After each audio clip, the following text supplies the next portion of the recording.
A poor miller had 3 sons. When he died, all that he left behind was a mill, a donkey, and a cat. "Well, since I'm the oldest," said his first son. "I'll take the mill." The second son quickly added, "And I'm next. I'll take the donkey." They looked at their younger brother, Marquis. "How lucky you are! You shall have the cat," the brothers said, and laughed out aloud. The poor fellow shook his head as his brothers left.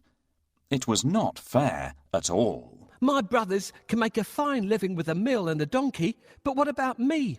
I'm stuck with Puss," said Marquis, wringing his hands in despair.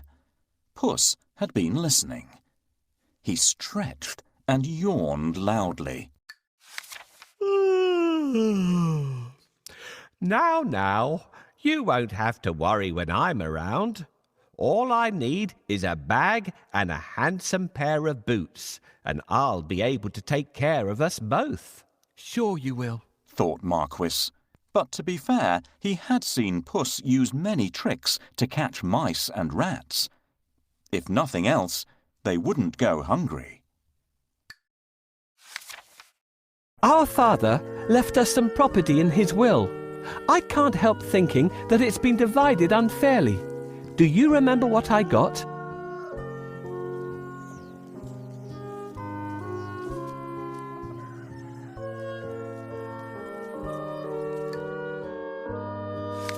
Soon the cat was given his own pair of boots and the new bag that he had asked for. The boots fitted him perfectly, and he looked very smart. Puss packed a juicy cabbage and some bran in the bag, and slung it around his neck. He polished his whiskers and set out. Puss headed straight to a spot where there were plenty of rabbits. He had a great plan in mind. Puss opened the bag wide and hid behind a tree. Soon a rabbit came hopping by. He saw the cabbage and leapt straight into the bag. Whoosh! As quick as the wind, Puss grabbed the bag and tied it closed with a piece of string. With the rabbit in his bag, Puss walked straight over to the king's palace. He bowed low and presented him with the rabbit.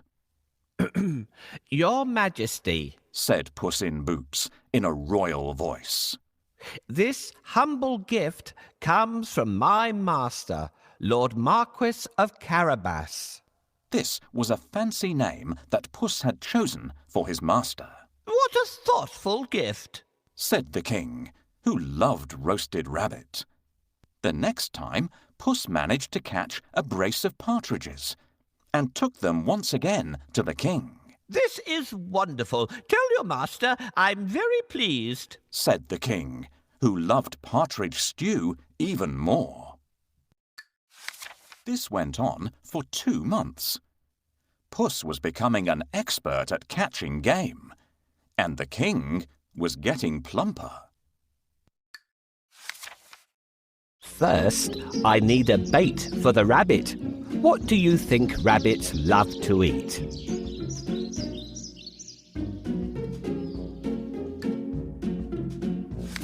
Puss knew a lot of things. He was such a clever cat. For instance, he knew just when and where the king would be out riding in his carriage with his daughter. "I think that the Marquis and I should go out for a walk today," thought Puss one sunny Saturday. Puss took Marquis down to the riverside and spoke to his master. "Today could be your lucky day. If things go to plan, you'll make a fortune," said Puss. Clip, clop, cling, clang. Puss heard the sound of a carriage approaching. They both looked into the distance. It was the king's carriage. "What should I do?" Marquis asked, ready to obey. He had grown happier with the food Puss brought in every day. "Go and bathe in the river. I'll take care of everything else," said Puss. Is that all? cried Marquis. He pulled off his clothes and jumped into the river at once. Splash! Quickly, Puss hid his master's clothes behind a rock. Help! My master is drowning! Somebody save him! Puss wailed. He was trembling from head to foot. The king recognized Puss at once. He remembered all the lovely meals he had enjoyed thanks to the cat. The king jumped out of his carriage. Go and save him, quickly! The king said to his servants. Puss said to the king, Your Majesty, some nasty thieves have stolen my master's clothes. Is that so? Don't worry. I'll find a suit for him, said the king. He ordered one of his servants to fetch some fine clothes. Soon Marquis was pulled out of the water, and the king's servant handed over a handsome suit for him to wear. As soon as Marquis put on those clothes, he looked just like a prince. He stood tall and handsome, and smiled shyly at the princess. Surprise, surprise, the princess fell head over heels in love with Marquis. Master, I have a great idea. All you need to do is go and bathe in the river. I will take care of the rest. Well, all right. That's easy. While he's bathing, I need to hide his clothes. Can you think of a good place to hide them?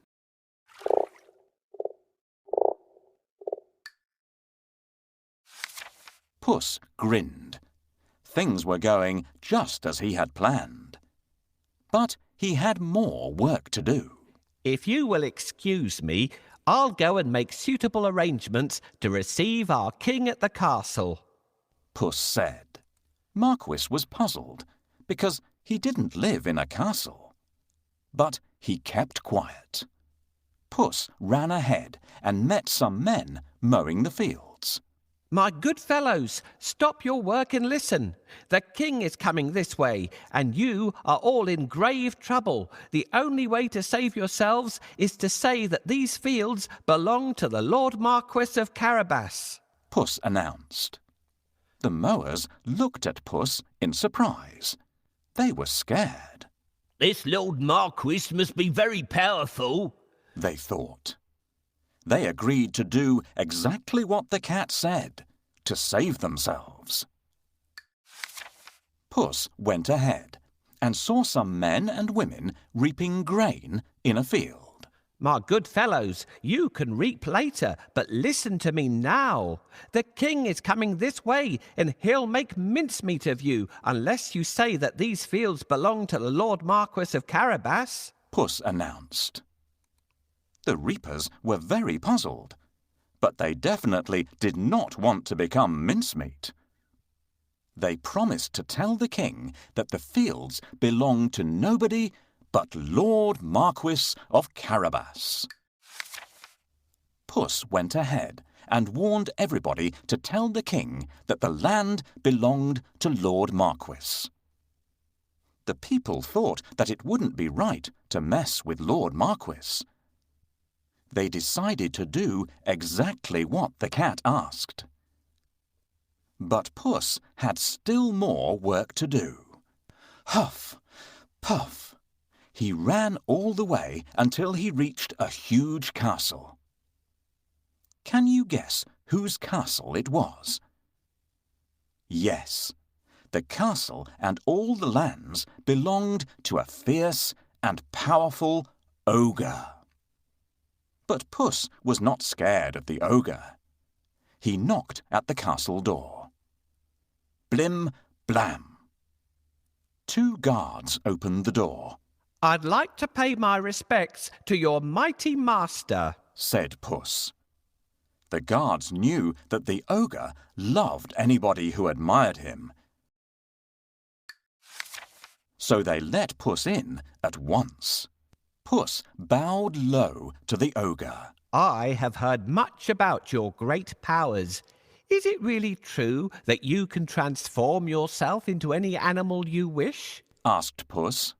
Even a lion? Watch me, said the ogre. Right before Puss's eyes, he transformed himself into a mighty lion. He roared so fiercely that Puss sprang up the curtains in fright. The ogre laughed loudly. That's amazing, said Puss. but I bet you can't turn yourself into a small creature. That's the most difficult thing in the world. I can, said the ogre. No, it would be impossible for a mighty ogre to turn into something like, for instance, a mouse? said Puss. Oh, really? asked the ogre, snapping his fingers. Boom! The ogre became a tiny mouse and scurried across the room. Quick as lightning, Puss pounced on the mouse and ate it in one gulp. Puss licked his lips. He clapped his hands 3 times and summoned all the people living in the castle. The ogre is no more. Puss announced. Will you accept Lord Marquis of Carabas as your master? He is kind and just, good and generous. The guards, maids, cooks, servants, and everyone else in the castle looked at Puss in surprise. But they nodded at once. They had never really liked the ogre anyway. Puss ordered everyone to prepare a feast for Lord Marquis and his very special guest, the king himself. The coach with the king, the princess, and my master will be here soon. I have to wake up the ogre right away.